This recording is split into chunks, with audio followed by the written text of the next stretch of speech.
In today's video, I'm going to teach you how to change /command permissions on Discord, a feature that's quite useful but can seem a bit tricky to navigate for beginners. Whether you're a server admin looking to customize who can use certain bot commands or just curious about how permissions work, you're in the right place. Let's start from the very beginning. You'll need to head over to Discord, which you can do by going to the Discord website. Once you're there, it's time to log in. Enter your email address and password when prompted. These are the keys to your digital kingdom after all. Once your credentials are entered correctly, hit the login button to proceed.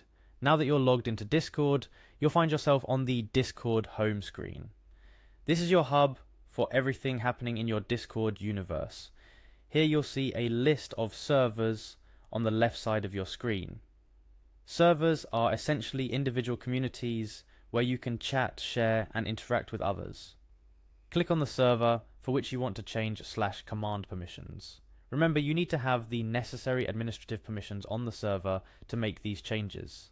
After selecting the server, look for the server settings option, which can typically be found by clicking on the server's name at the top of your channel list, or by right-clicking the server icon itself. Within the server settings, you'll want to navigate to the Integrations tab. This section deals with external services and bots that can interact with your server. In the integration section, find the bot or integration you want to adjust command permissions for. Next to it, you should see a Manage button. Click it. This will bring you to a new set of options specifically for this integration or bot. Among the options, you'll find roles and members. This is where Discord allows you to specify who in your server can interact with this bot and use its commands. If you look around, you should see a checkbox next to the Set Everyone role by default. This means that initially, everyone in your server has equal permission to use the bot's /commands. Let's change that. Uncheck the box next to Set Everyone to remove universal access. This doesn't mean nobody can use the bot anymore. It just means you're setting up for more specific permissions. Next, you'll decide who gets to use the commands. You can specify this by assigning permissions to specific roles or members within your server. This layer of control can be crucial for large servers or communities where not everyone should have the same level of access. Finally, after making your adjustments, don't forget to click on Save Changes. This might seem like a small step, but it's absolutely essential. Any changes you make will not be applied until you hit that Save button, so make it a habit to always double check your work and save before exiting.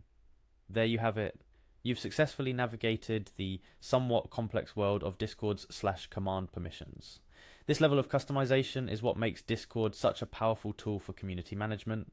By fine-tuning who can do what on your server, you're creating a safer, more enjoyable space for your members.